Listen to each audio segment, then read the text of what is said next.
किसी से कुछ छीनने का कार्य कभी नहीं हो सकता है। अगर ऐसा कुछ हुआ तो आरजेडी के बहुत सारे हमारे मंत्री हैं, बहुत सारे हमारे तेजस्वी जी है और ये लोग सभी लोग मिलकर हम लोग उसके अगेंस्ट में लड़ेंगे। ऐसा कुछ नहीं है, ऐसा कुछ हो नहीं सकता है। ये हिंदुस्तान है, ये सब किसी का बराबर। वोट का प्रॉपर्टी जो है वो मुसलमानों के कल्याण के लिए है। शुरू से वक्त वोट चला आ रहा है। आज का वक्त वोट नहीं है, बहुत पहले से है और इसमें किसी का कुछ छीना नहीं जा रहा है। जहाँ तक हमको लग रहा है कि जो भी राइट्स जो भी है इसमें किसी को कुछ भी छीना नहीं जा रहा है, किसी का कुछ लिया नहीं जाएगा, क्योंकि वक्त वोट की तरफ से भी ऐसा कुछ स्टेटमेंट नहीं आया है कि उन लोगों से कुछ छीना जाए। प्रशांत किशोर जी ने राजनीति का धंधा किया है, राजनीति नहीं किया है। आज 12 रबीउल अव्वल है और 12 रबीउल अव्वल को लेकर के आज मोहम्मद साहब का जन्मदिन है।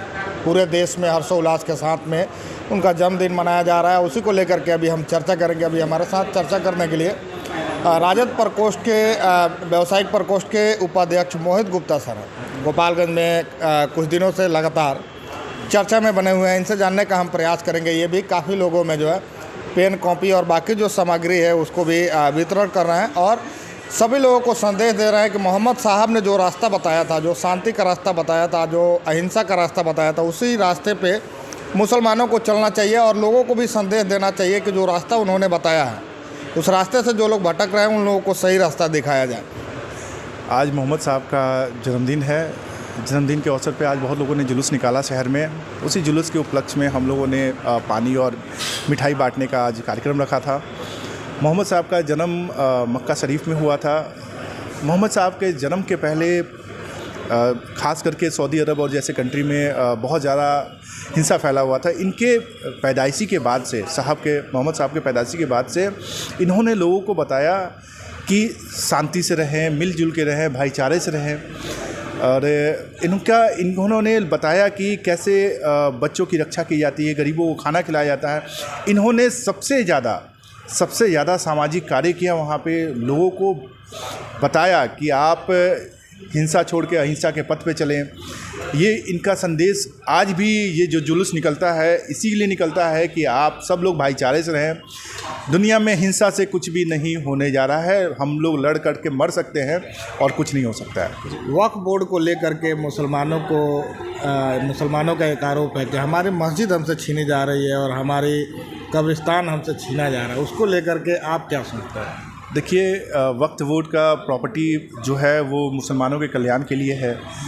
शुरू से वक्त वोट चला आ रहा है। आज का वक्त वोट नहीं है, बहुत पहले से है और इसमें किसी का कुछ छीना नहीं जा रहा है। जहाँ तक हमको लग रहा है कि जो भी राइट्स जो भी है इसमें किसी को कुछ भी छीना नहीं जा रहा है, किसी का कुछ लिया नहीं जाएगा, क्योंकि वक्त वोट की तरफ से भी ऐसा कुछ स्टेटमेंट नहीं आया है कि उन लोगों से कुछ छीना जा रहा है। बस सरकार उन लोगों से जो भी है ज़मीन का डिटेलिंग कर रही है। बस यही कर रही है कि जो ज़मीन है आप हमको उसका ब्यौरा दे दें। बस इसके अलावा ऐसा कुछ नहीं है। किसी से कुछ यहाँ पे हम लोग हिंदुस्तान में रहते हैं, सब लोग भाईचारे से रहते हैं। यहाँ पे किसी से कुछ छीनने का कार्य कभी नहीं हो सकता है। अगर ऐसा कुछ हुआ तो आरजेडी के बहुत सारे हमारे मंत्री हैं, बहुत सारे हमारे तेजस्वी जी है और ये लोग सभी लोग मिलकर हम लोग उसके अगेंस्ट में लड़ेंगे। ऐसा कुछ नहीं है, ऐसा कुछ हो नहीं सकता है। ये हिंदुस्तान है, ये सब किसी का बराबर हक है यहाँ पे। प्रशांत किशोर भी तेजस्वी यादव पे लगातार हमला करता है कि तेजस्वी यादव जो है 9वीं फेल है और जब वो क्रिकेट में गए हुए थे तो वो लोगों को बस पानी ही पिलाया करते थे। देखिए, प्रशांत किशोर जी बहुत बड़े आदमी हैं, बहुत बड़े पॉलिटिशियन हैं। मैं तो छोटा सा अभी बिजनेसमैन हूँ, लेकिन जहाँ तक मेरी समझ बिजनेसमैन की तरह से जो जिस चीज़ का धंधा करता है, जो जिस चीज़ का धंधा किया है वो उस चीज़ को कभी ईमानदारी से नहीं कर सकता है। प्रशांत किशोर जी ने राजनीति का धंधा किया है, राजनीति नहीं किया है। ये बहुत बड़ी चीज़ मैं कह रहा हूँ। प्रशांत किशोर जी ने धंधा किया है।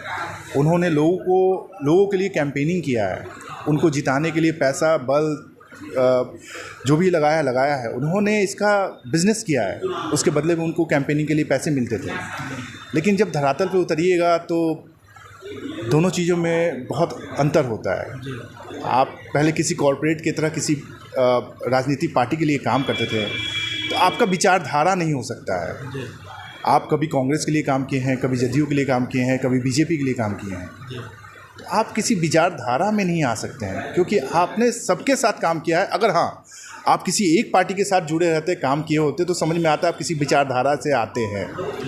लेकिन जब आपने सभी पार्टियों के साथ मिलजुल के पैसे के लिए काम किया है और आप आज बोल रहे हैं कि हम समाज के लिए काम करना चाहते हैं, तो आपको लगता है इसमें कहीं भी 1% की सच्चाई हो सकती है?